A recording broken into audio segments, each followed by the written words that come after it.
Hello, and a warm welcome to an exciting new edition of Simply Electric featuring the Kia EV3.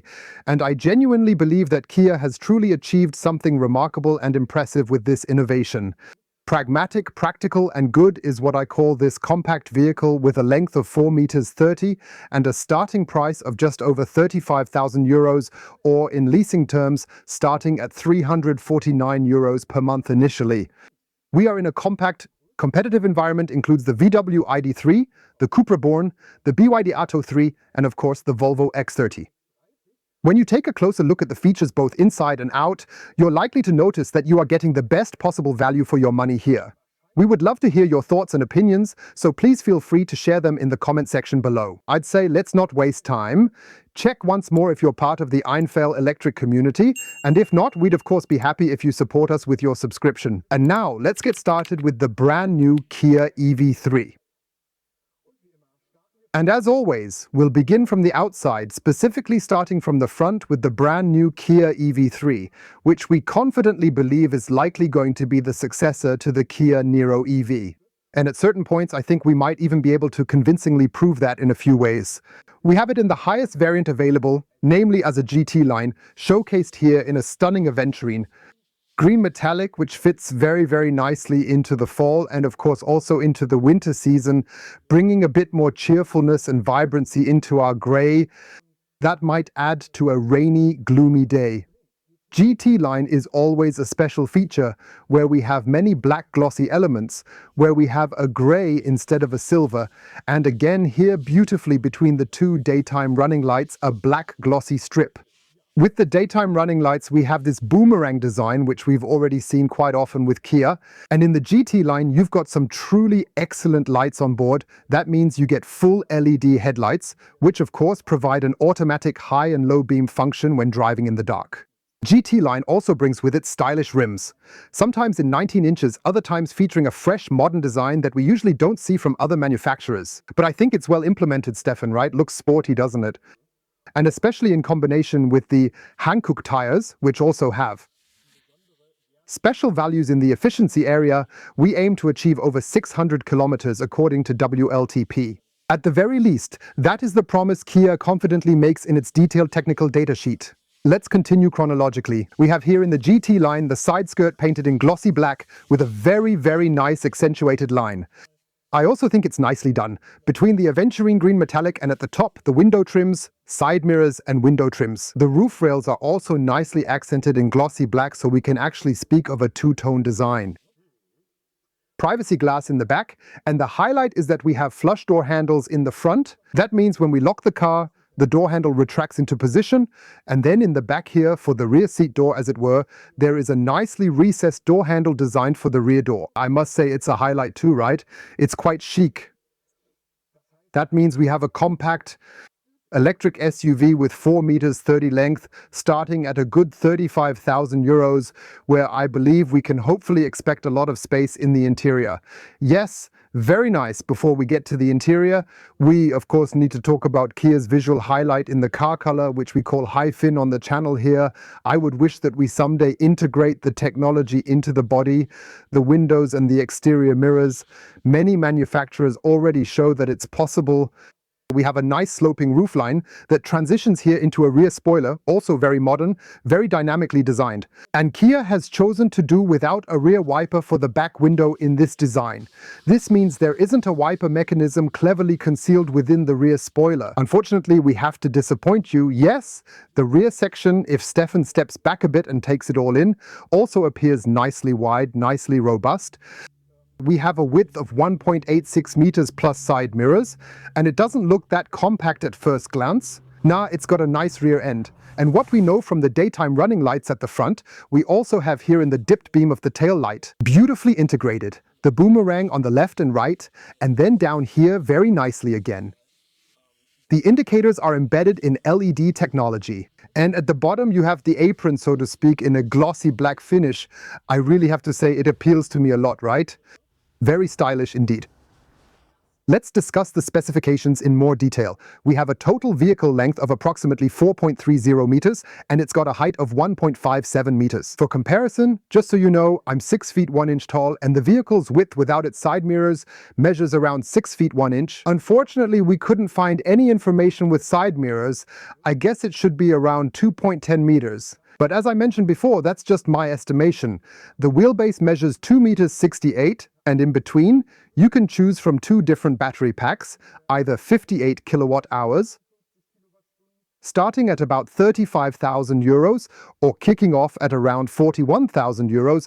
There is also a large battery pack with 81.5 kilowatt hours capacity available, so you have the freedom to decide, am I really team short trip with a small battery that charges quickly, or am I perhaps the type who also likes to use the car for long distances and needs a large battery? And that's where it clearly sets itself apart from its competitors. They generally come equipped with, for example, if we consider the smart hashtag 3, about 64 kilowatt hours. And with 81.5 on the long haul, naturally you're quickly covering an additional 100 kilometers more down the road. Charging takes place on the side of the vehicle via the charging flap, which means it's technically a side front loader, so to speak, if that's the terminology you prefer.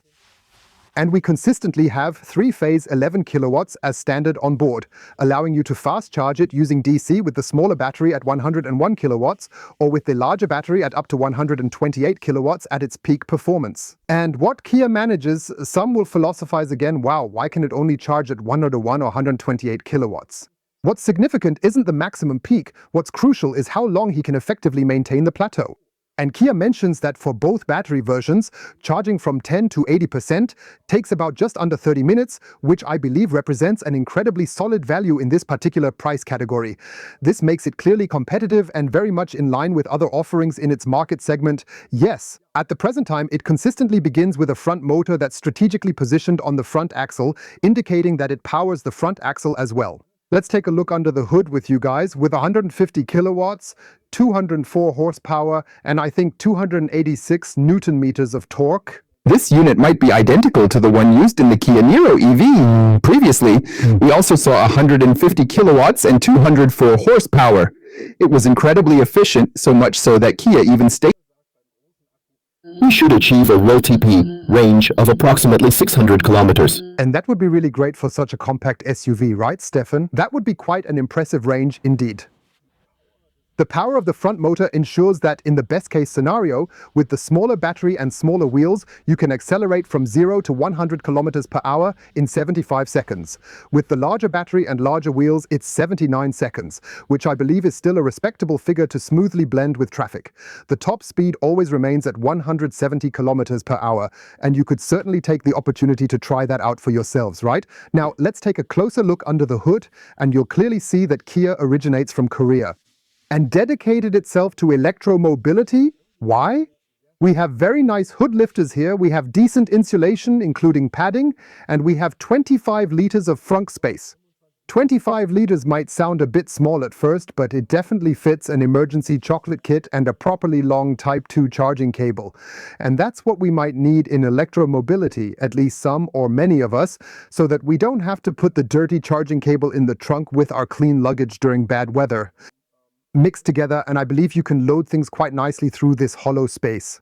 You can also fit sports shoes or a gym bag in there, so of course you have the flexibility to decide if you want to use it for keeping your charging cables. And that Kia builds good electric cars, they have impressively demonstrated with the Niro EV, the EV6, and recently the EV9, I believe. Oh yeah. I would suggest that we go ahead, open the hood, and do the check to find out exactly what it sounds like, shall we? 3, 2, 1... And I certainly know that a few of you out there have been quite restlessly shifting around in your seats for quite some time already. Why? Because they've always watched the Niro EV videos with us, and the Niro EV boasted such a generous trunk. So they're curious to see if the EV3 meets that standard, if not even goes beyond it. What it certainly goes beyond, however, is in the GT line version, which features the electrically opening tailgate. And that's not something you usually find in the compact class. Hats off to Kia for successfully implementing this feature here. Of course, you will also benefit from the intelligent tailgate opening feature that we have demonstrated to you before, where you just approach the locked vehicle while carrying the key.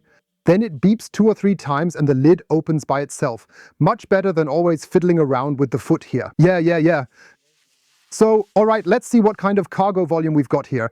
And I can honestly tell you, I promise I won't keep you waiting long to find out. It's a total of 460 liters, making it roughly the same size as far as I can remember when compared to the Niro EV. Kia has once again solved this brilliantly. We know this from the Niro EV, where we basically have a double load floor that we can place all the way down to have the maximum load height. You can take out the parcel shelf. It's also robustly built and stable, featuring some great aluminum on the backside.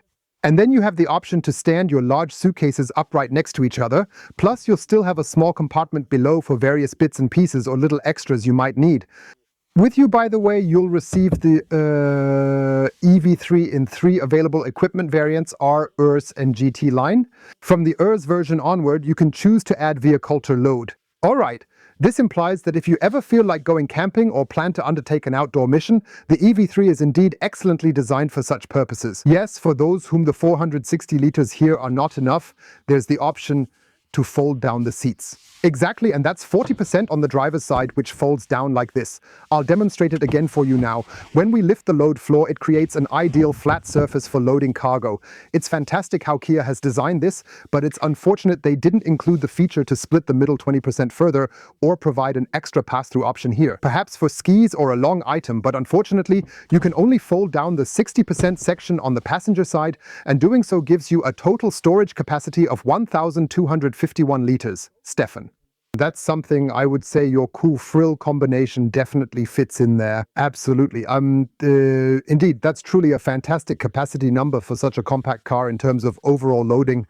But amidst all the praise, I must unfortunately point out 2 or 3 criticisms again. That's on the one hand, the plastic here.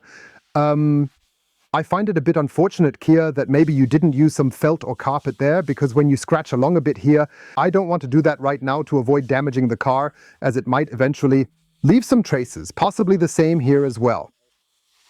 With the entry-level ones, I think we also have a reasonable loading height. That's always important for the ladies when there are heavy objects to load. So I honestly think that's all right once again. And as for back here, it's just like, well, Stefan, how do you always say it so nicely? In all honestly realistic, though we must admit we're talking about a car starting at 35,000. So I believe it's fair and perfectly okay, don't you think? Absolutely. All right, and then let me take a guess. What opens electrically, closes electrically? That's definitely how it should work. And if you have a roof rail, it indicates a reasonable capacity for roof load as well. Stefan researched it, finding it holds 80 kilos. 80 kilos, that's just fantastic. This means you can also transport your skis, a long item, with a roof rack attached accordingly. You can optionally get a tow hitch. This includes braked towing capacity that can extend up to a specific limit of ton. I understand some people might say, oh man, I would have really liked to have a bit more. On the other hand, I often wonder, what do you tow with such a compact car? Yes, and I would say even 1 ton is better than nothing, so I don't want to judge that at all. Rate it in the comments, please. I think 1 ton is fine, and except for the Volvo EX30, where you get a bit more with the all-wheel drive version, the EV3 might later come as an all-wheel drive version, possibly with higher towing capacity. Is that okay? For many, the support load is key. What did you find, Stefan? 100 kilograms. 100 kilograms? That's fantastic. This means you can carry 4 bikes and probably 3 cargo bikes on a rear rack here, and thus enjoy a large portion of his hobbies with the EV3. Outside, we have shown you absolutely everything. Let's head inside now. First, we'll be conducting a detailed window check with you. And here on the GT line, I believe this is part of the comfort package. We even have double glazing. No. Soft discs bonded together with a film. That's genuinely impressive, because we will naturally also measure the interior noise levels with you in the color report. Yes, let's take a look at the door panel. And here too, you might have to be a bit strong today, because we have soft plastic here, nicely grained. I also find this medium gray, dark gray quite chic. It's not all so black. Then here, very nice, a lacquered plastic surface. There's a great ambiance here. Lighting included in various colors. Here it's not soft 100 gentle, a harder textured plastic. Then here with a fabric, I find it very, very chic overall.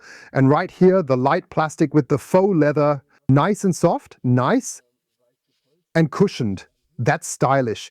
Here we have your fries counter where you can always nicely store your fries. Do the windows include adjustment options, central locking, and also manual mirror adjustment, and even optionally come with Harman Kardon sound systems on board? That's very good, so that's impressive. What's less remarkable is the slightly harder plastic that you can find down here.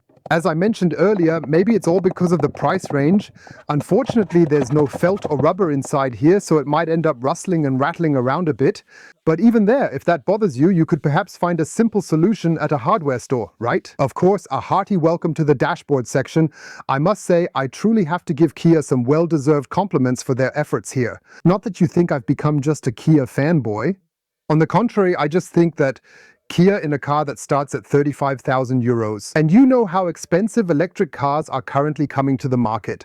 Starting at 349 euros on lease, I have to say, Kia really offers a lot. Yes, that's very nice indeed. Please note that the GT line version starts at 48,000 euros. With the added assistant and comfort packages included in our test car, it totals around 51,000 euros. It's only fair to clearly point that out. But when you supposedly spend so much money on such an electric car, you do get a head-up display, which is also a very nice size with the essential information. Here you get the 30-inch display, listen up, which is also available in the Kia EV9, a vehicle over 80,000 euros, where you have the driver information area, the climate section here in the middle, and then here the newly designed infotainment zone, also with the latest software system that will also offer additional functions where you can stream stuff, but more on that later. In any case, you have a steering column that can be adjusted in distance and height, which is not always standard in the compact class. From the traditional blinker lever, also for light control, you have the wiper control on the right, and down here the gear selector and a kind of on-off button, so to speak, as a start and stop button. Here is the new tier steering wheel, and I can tell you this exact steering wheel you will also see in the facelift of the EV6 soon on our channel, with tactile buttons, slightly perforated rotary knobs, and appropriate paddles, which after a certain period of getting used to, you will, I'd say after approximately 100 kilometers, you can effortlessly operate it without even looking, including the drive mode switch, which is perfectly placed centrally to seamlessly switch between Eco, Normal, Sport, My Drive, which lets you customize the functions according to your own preferences and needs, and that's important, especially for a front-wheel drive electric vehicle. To ensure that you can start with minimal slip, especially during winter when roads are commonly wet, slippery, or covered in snow, conditions that can be quite challenging to drive in. Certainly, infotainment now conveniently also comes equipped with the wireless functionality of Apple CarPlay and Android Auto. I always find wireless practical because you might not want to have all that cable stuff with you, and you have the latest here too. Software generation included, meaning it also features brand new route planning with charging planning that doesn't rely on the charging destination value you set in the system, but rather on a practical charging value to get you to your destination as fast as possible with the corresponding charging break. We will then try all of this out in more detail with you once we get it as a test vehicle. What I still like very much is this home button level where you can switch between map, between media, between setups, so you can quickly switch back and forth, making navigation through the system very convenient. Now I've somehow started the media player, and what I also find cool are these easily adjustable air vents. You can adjust that blindly while driving, no distraction. You can play around with the infotainment, volume dial, then the quick select temperature control. I think that's cool too. Very good. That way you don't have to fuss around here. Instead, you can quickly change it here. You can set the ventilation here and also have the option to modify the mode right here. You've got the hazard light switch. It's all nicely done. Look here again. Although it's hard plastic, it's very well made. Then a nice LED light strip. Fabric, a little bit of plastic, but premium quality plastic. Then here once more a lacquered strip in a kind of golden color. I find it stylish too. Below there's this medium gray from the door again. Then you have two USB-C ports. You have the option again to decide. Do you want infotainment features included or just a straightforward basic charging function? And here behind the push button there's a 180 watt 12 volt socket where you can then, maybe charge electronic devices or a cooler bag, whatever. Where Kia perhaps might have been a tiny bit stingy is right here in the center console area. There's an inductive charging pad situated here, which still efficiently charges even a large American smartphone. You see it here? I would have liked two, right? Yeah, I believe there was room for it. Then we have two cup holders that can be hidden and a lower level, which I will show you later. What is indeed quite really nice is that you have the option to pull out this level here. It's especially cool if you choose to place a small laptop here during a charging break and wants to respond to 2 or 3 emails or perhaps use an iPad, whatever you need for convenience. This is quite a lovely surface area. And Kia, by the way, has made use of a very impressive amount of recycled materials throughout the design here. Later, Stefan will display the QR code for you prominently so you can research at home on your TV where all the recycled materials from the EV3 come from. Okay, so Kia is completely transparent here. You've got the auto hold function, you have the parking camera system, you've got the hill descent control. You can just, depending on however you want it, just slide it in and out. It's awesome, right? And then, once again, there's no compartment here, as one would logically expect. Perhaps even a bit more storage space is sacrificed in this section. And that is rigid too. But look here, Stefan, a nice ergonomics. And for my height and my 99.9 kilos, I have plenty of space here. Yeah, you'd never believe it. So, at 4.30 meters of vehicle length, I make absolutely no compromises on the seat spacing. This includes the electric seat adjustment. That's absolutely wonderful. In this scenario, I'm able to even adjust the seats into an incredibly comfortable power napping mode when it's needed. We are familiar with that from Kia, so that's indeed quite a nice story. I do believe he's doing it here now. Now I somehow pressed it for too long. What also happens to look quite nice is having a black roof lining. Optionally, you can get a glass roof here that can't open with a type of blind.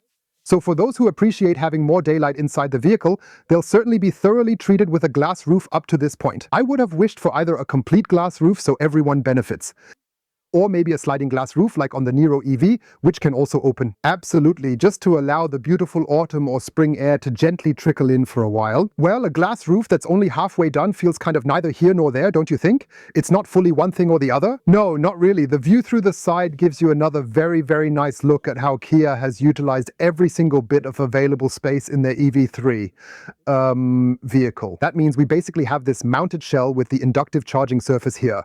The two cup holders, which you can nicely tuck away here, as you can see, if you require additional storage space. Maybe because the lady has a large handbag or the gentleman a large men's pouch.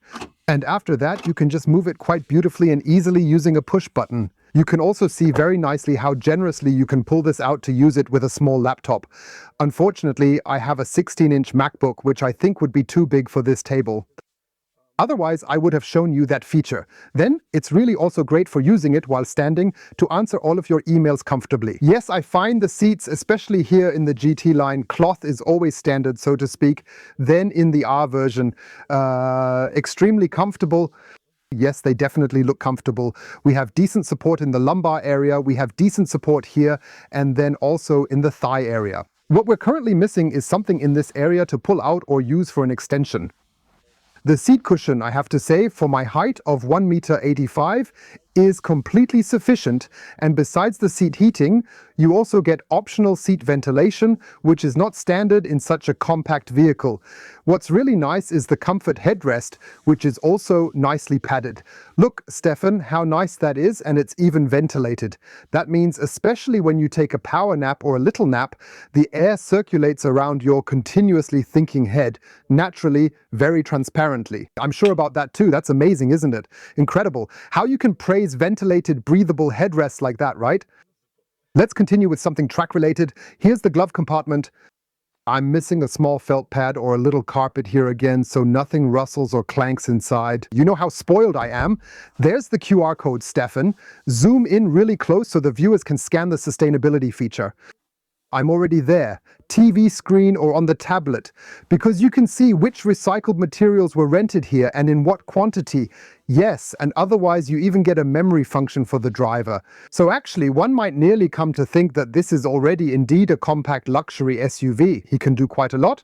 Yeah, what he can't do so well is the door panel here. That's just like you say, always so nice. Yeah, fits. Yeah,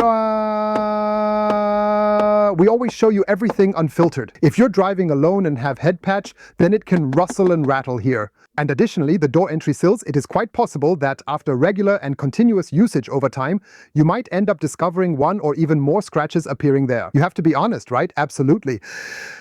The question of all questions is, if we have a lot of space in the front, do we also have plenty of space in the back? We'll find out. Because the Kia Niro EV was also a little space miracle, where you could easily fit 3 or 4 adults, could enjoy a pleasant journey with children or several individuals, as well as the spacious luggage area. And many of you, of course, have the expectation with the EV3 that this will be fulfilled. And we want to try that with you in the seating test. Door handle, as mentioned, is here at the C-pillar. And now let's see if Ollie can get in here comfortably with his height of 1.85 meters and his weight of 99.9 kilograms. That slides right in. Back here in the rear, I have a very nice upright seating position. I initially had the thought that, considering the space between the rear shelf and the seat, maybe you could adjust the seat angle here after all. I wasn't able to find that function though. I initially thought maybe it was possible to set up a recline position here for a bit more comfort. Yes, you see, at 1.85 meters, I still have a fist of headroom. That's very, very nice. In the front seat area here, I still have a decent amount of room, about a fist comfortably set upon the B-pillar. I think you can travel really quite comfortably with about 3 or even 4 adult persons in this space. Yeah, with the center armrest, the question really is, how broad are you? Since I'm a bit on the bigger side, I always end up finding my elbow resting in the cup holder here. I would really wish for the center armrest to be longer again, maybe have the cup holders slide out or be positioned further forward so I can sit even more comfortably back here. Although it's still perfectly fine here, we have had other test subjects before. I ended up having my elbow in the cup holder. For enthusiasts of child seats, you'll find ISOFIX available on both the driver's and the passenger's sides. And there you have the opportunity to effortlessly slide the seat in firmly right here. There's nothing that needs to be folded open or closed. To really determine if this works well in practice, I strongly suggest that you personally explore and try it out firsthand at the Kia dealership of your choice. Yes, Stefan, if you could come a little closer to me, we have such a nice fabric here. You can probably hang a jacket up here too. It functions like a coat hanger. USB-C is in the seat shell. Here, you see that nice hard plastic again? But once more, it's kind of like a shelf here. Yes, the question is whether a softer material would have been a bit nicer. I'm always worried it might scratch a bit, you know, if it's not soft. Especially when you've got kids sitting in the back and everything. I believe that real-world use will show us the material's longevity. Nice vents back here, so we can also have good circulation is maintained in both summer and winter, ensuring comfort for 4 guests. There's a spacious compartment for extra storage, keeping the area organized. The flat-loading floor is useful for transporting items. If needed, 3 people can manage a short distance comfortably. These features are chic, modern, and thoughtfully designed for convenience. When folding down the seats, there's a compartment for the seatbelt, keeping it secure and accessible, ensuring safety and convenience. On the seat, and down here is another emergency opener, and that way it doesn't rattle or rustle, although it's harder plastic here, so Kia handled that well too. Yes, the entry is then, again, harder plastic. However, I must say that considering the price range, the rear area is really impressive. It looks quite stylish. And Stefan will briefly show you the door panel again. It's similar to the one in the front. And here you even have Stefan with the GT line optionally, the rear seat heating in the back, on the outer seats. Well, that's obviously something that the competition doesn't really offer very much, at least not in this particular form. We've shown you absolutely everything inside and outside, and under normal circumstances, we would be transitioning into the driving report with you at this particular juncture if Kia had not implemented an embargo on driving that extends up until the 11th day of November, set at 0 o'clock. This means you'll unfortunately have to wait until the 11th of November at 0 o'clock for the video, then the second part with the driving report on the highway, on the country road, and in the city with the Kia EV3. Yes, those are indeed the rules. I wish to sincerely thank all of you for watching. I hope you enjoyed the video. I would be delighted if you gave it a thumbs up. And please check if you're part of the electric drivers community. If not, we'd be thrilled if you support us by subscribing, ring the bell, and you'll get notifications when the driving report, the first drive with the EV3 is online. I say thank you for watching, stay healthy, and see you soon, your Ollie. Hey, Stefan, so how's it going? I have to say this boomerang, right? Yeah. Do you think you can get one like that from Kia in real life to throw a boomerang nicely like that? That's definitely something for their merch shop, I think. It's sensational, isn't it? Amazing.